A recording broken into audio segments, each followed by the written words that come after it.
this 1942 only contains 33%. So this doesn't even qualify as Mixto. Like I said, Mixto is the crappy tequila. The Don Julio 1942 is extremely expensive. And this lawsuit alleges that this tequila is basically tequila flavored vodka.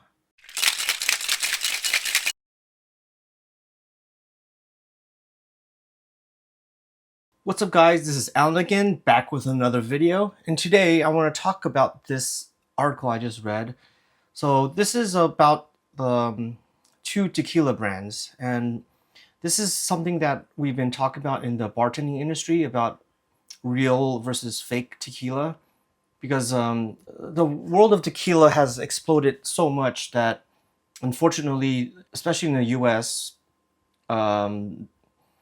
they have to both Mexico and in the US, that they have to find ways to make more of it without making more of it. So one issue about tequila is the source plant, which is the agave, which can take between 6 years to at least 12 years.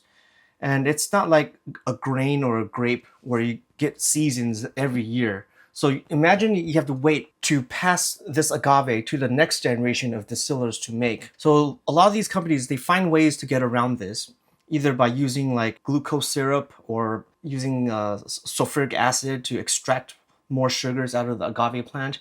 There's like a lot of little tricks that they been using. So I want to show you about this.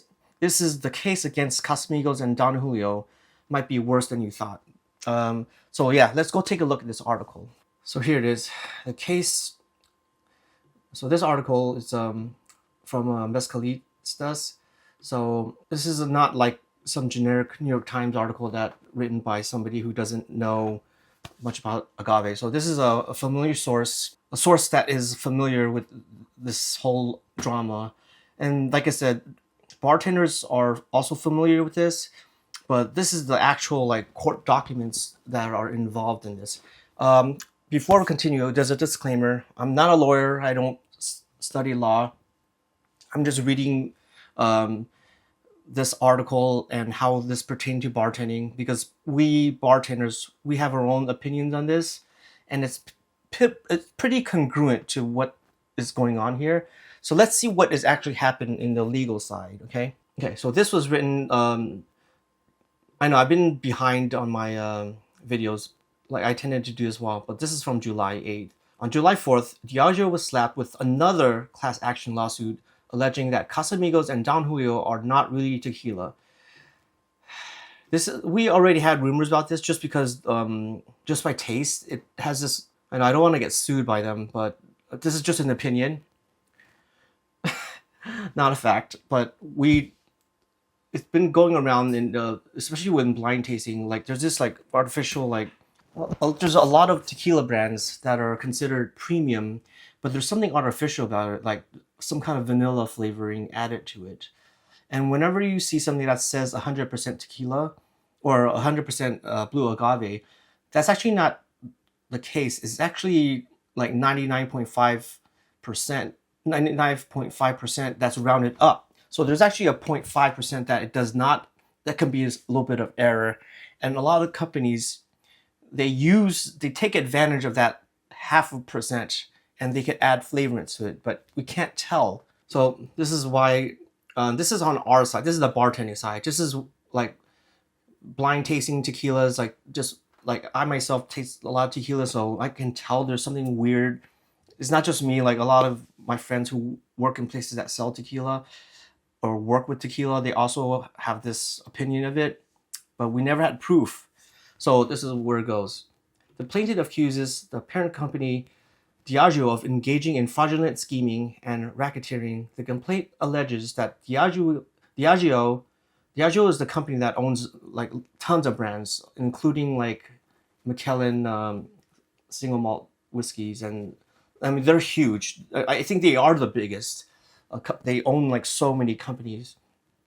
Okay, the complaint alleges that Diageo knowingly mislabeled its Don Julio and Casamigos tequilas as 100% agave when both brands are purportedly adulterated with industrial alcohol. Industrial alcohol is basically ethanol that does not come from agave. Usually like a neutral grain source, like corn or something like that. The class action lawsuit, which was filed in the San Francisco Division of the United States Court, publicizes the specific test results. In other words, if you were wondering just how adulterated Casamigo is, you'll find alleged answers here. The complaint was filed in California by the law from Barron and Budd in conjunction with Higgins Berman, who were responsible for the first class action lawsuit of this nature against Diageo in New York. We broke the story in May 5th, 2025. So this is the court document, okay? Let's take a look at it. There's a lot of mumbo jumbo here. Let's see what the most important stuff is. Okay. So what is the case against Casamigos and Don Julio? The latest complaint alleges RICO violations, Racketeer Influence and Corrupt Organization Act. The document is both more specific and more damning than the New York lawsuit. The complaint was filed on the behalf of California resident Jacqueline Jackson, who states that she bought at least 4 bottles of Don Julio between April and May 2025. The plaintiff made these purchases while under the impressions she was paying for a premium of 100% agave tequila. She's filing on behalf of all persons who purchase Diageo premium tequila products in the United States and seeks to hold Diageo accountable and recover financial losses who were misled by its false and misleading advertisement. Keep in mind that Don Julio includes the 1942, which is considered one of the most expensive tequilas that you can get. And even then, that has like a very artificial taste to it, in my opinion. Not a fact, so I don't want to get sued again. But in other words, this is huge. The plaintiffs could number in the millions. Legal documents don't typically make for scintillating reading, but this one verges on scathing. The plaintiff's attorney note on his official website, Diageo calls Don Julio Blanco tequila in its truest form. The sarcasm is palpable. I don't know why I said it like that. It's followed by an informed critique. In a segment where small batch producers and traditional distillers uphold rigorous standards, misuse of the 100% agave label by mass market brands dilutes the label's value and harms both consumers and honest competitors. For dominant players like Diageo, this is not just deceptive, it's a calculated, strategic misuse of market power. CRT, this is, if you look at the back of a tequila label, there always has a CRT and NOM to make sure that this is like, that's the company that, or organization that makes sure that everything's up to, like, I've been to Mexico and these inspectors come in randomly, they'll go to the barrels, they'll taste it, and they'll like write a little notebook. Like, it is very serious. The business of tequila is very, very serious because there's so much work that goes into it. Like, you don't want to have spent 6 to 12 years of your life growing this agave and then passing it to the next generation, or even like distilling on your generation, only to find out that your competitors have been cheating. They have been using neutral grain or some flavorants. It's not real tequila while you're doing the honest work. So the CRT is in the crosshairs. Among other duties and interests, the CRT is charged with enforcing the standards that govern the production of tequila, ensuring that all tequila meets the spirit's legal parameters. The council is ostensibly an intra-professional organization that represents both agave farmers and small and large tequila producers. But the plaintiff's attorneys note that Diageo in Mexico and Brown-Forman in Mexico, so Brown-Forman, they make Jack Daniels, and also Woodford Reserve and other things, hold vice presidencies on organizations board of directors. In effect, the very companies that CRT purports to regulate are the ones running it, they write. This echoes what agave farmers have long been protesting. So this is not just the distillers. So sometimes there's a state tequila where they monitor everything. They grow the tequila, and then they break it down, ferment it, distill it, and bottle it. In other cases, the agave farmers grow the agave and then they sell it to the places that make the tequila. So they have a contract. So the tequila places don't necessarily grow the agave, they buy it. So what this alleges is that these farmers are like, hey, it takes 6 to 12 years to grow this stuff, and these guys are cheating. Like, this is not fair. Like, we spent our hard work, we spent our lives in the fields just to have our competitors use neutral grain spirit. So here's the thing. So no more tequila that is adulterated. It needs to be 100 agave.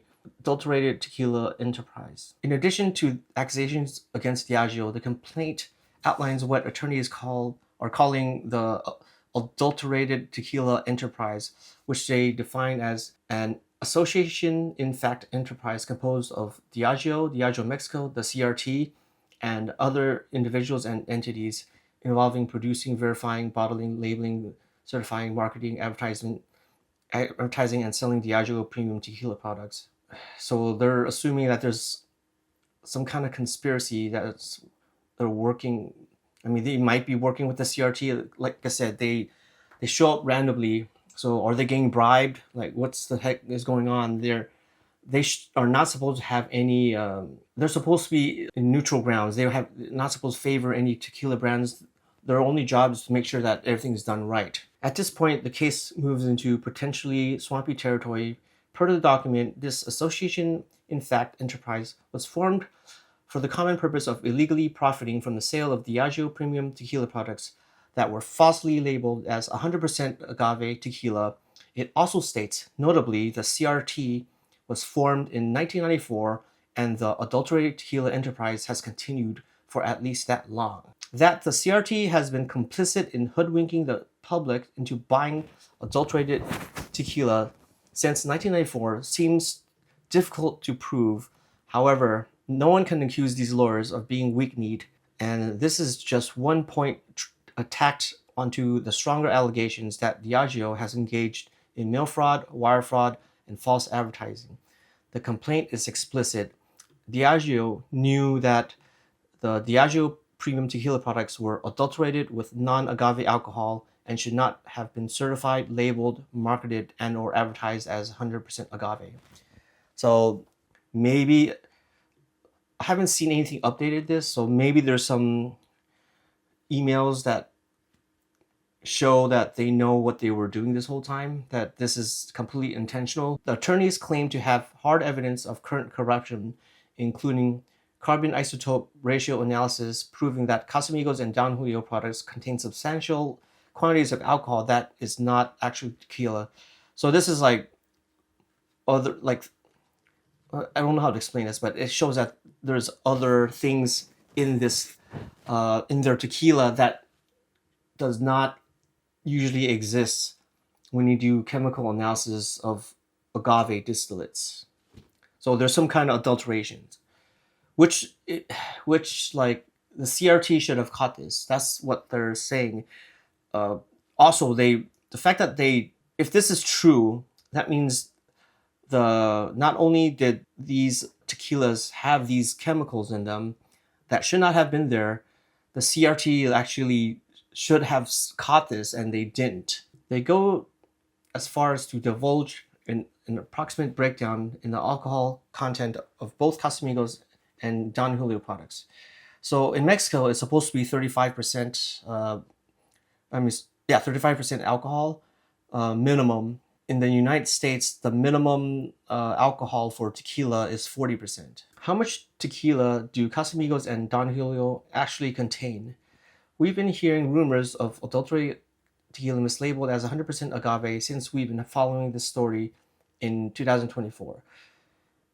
I've heard rumors of this. I mean, I think the bartending community has already heard about this for years. Like I've heard about it probably like a decade ago, but it was just because we like there's no way to prove it. It just tasted weird. That's the best way to.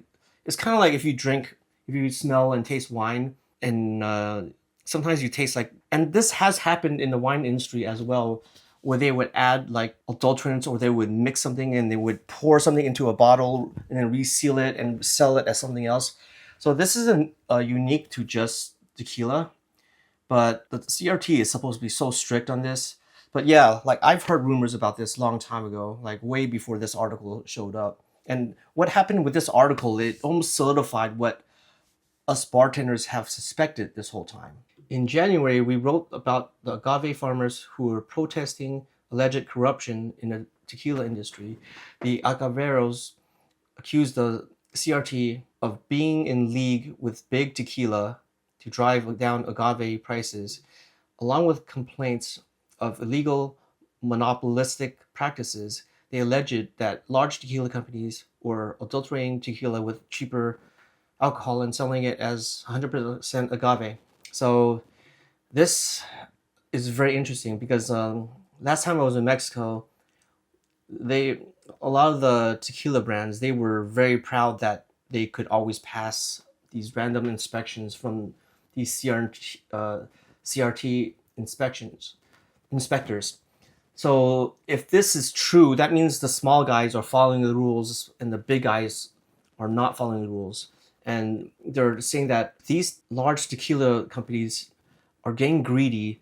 So and they can't, like I said, it takes 6 to 12 years to even grow the agave. So because they can't meet the demand, they're cheating. So they have to like get some alcohol from another source that's not the agave, and the CRT is in on it as well. Like I said, the CRT is supposed to be a self-governing thing. It should not have any influence or any interest in any specific company. They are the governing body that should not have any preference on any tequila brand. This breaking mezcalista story and a follow-up are cited extensively in the New York class action complaint, as well as the recent California lawsuit, which finally delivers the numbers. So this is and this is huge. California, I would say California, both California and New York are big tequila buyers, and that's where a lot of craft bars that proudly sell. And I mean, even San Francisco alone, we have so many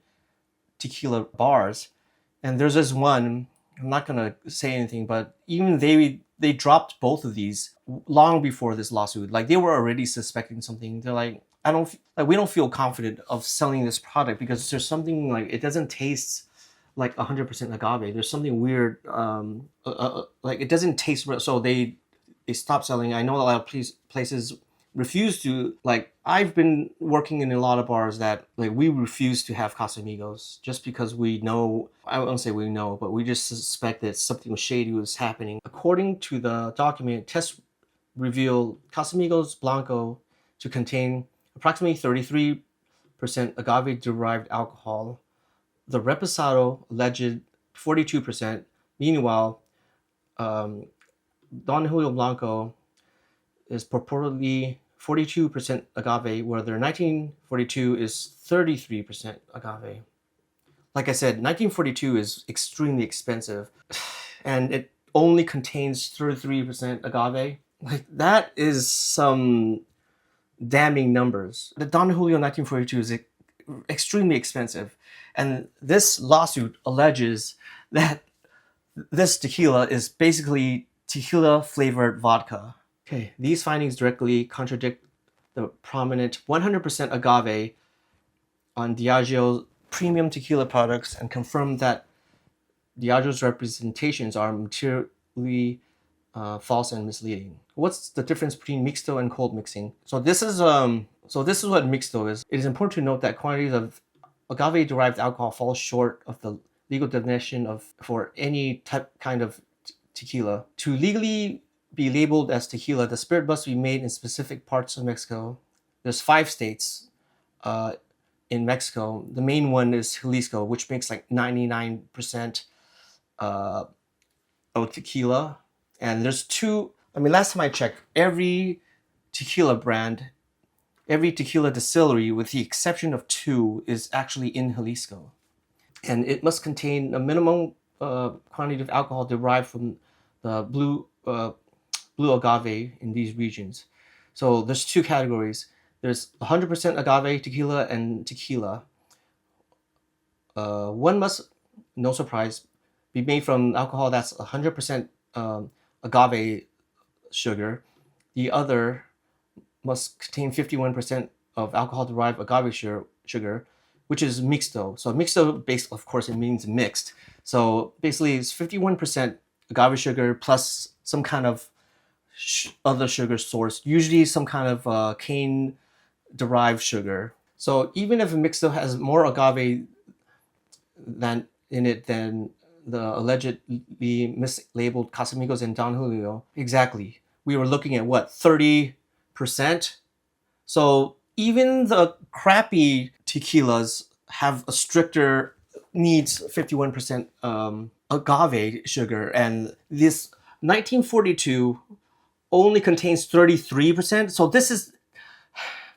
this doesn't even qualify as mixto. If we believe the charges leveled by the protesting agave farmers, Diageo and other large tequila companies are engaged in cold mixing. What does that mean? Well, mixtos are made from fermenting agave with added sugars from other sources. The agaveros allege that Diageo is cutting one more corner by cold mixing distilled tequila with industrial alcohol. This practice is illegal in Mexico. This may seem like a minor distinction, but it is not. If the agaveros and the U.S. lawsuits are correct, this isn't just a matter of Diageo mislabeling a mixto tequila as 100% agave. They are bottling and selling a product that isn't even tequila at all. So this is bad. This isn't, like I said, mixto is the crappy tequila. You know, like the gold. You probably see like gold is not a real. I mean, it is a real category, but it's not. So gold tequila is basically a mixto that has caramel color added to it and some kind of flavorings added to it to make it taste like it's oaked. But those are the mixtos. They're not like you probably drank it and got a really nasty hangover the next day. But this isn't even a mixto because it's less than 51%. Like the 1942 was like 30%. Like it's crazy that they're selling these premium products that don't even meet the lower standards of the thing. Note, we contacted Diageo for comment, but had not heard back yet by the time of this publication. The North American subsidiary of the group strongly denied the original allegations. These claims are meritless, and we plan to vigorously defend ourselves in court. The CRT has repeatedly ignored and so this is not saying that this makes them look bad, but if they are confident that their tequilas are 100% agave, then why don't you show us the documents, show us the lab results? Because you guys have to pass the quality controls before you put it in the bottle, right? So you have to have the documentation in case the CRT comes in and like show us the documents for this batch, and this batch. Like show us that there's no like adulterants in these lab results. So I don't know. So what do you guys think? I don't know if you guys drink tequila, if you care about what brands, or you just like to mix it into a jungle juice, or drink it neat, or have you ever bought Don Julio 1942? And what do you guys think about these allegations? Like this could, I mean, these are very like I honestly did not think it was this bad because as I trust my palate, but I don't think, and I think a lot of I trust my friends' palates as well, and I don't think any of us would have thought that it was gonna be this bad. So let me know what you guys think. Leave it in the comments below, and I'll see you guys in the next one.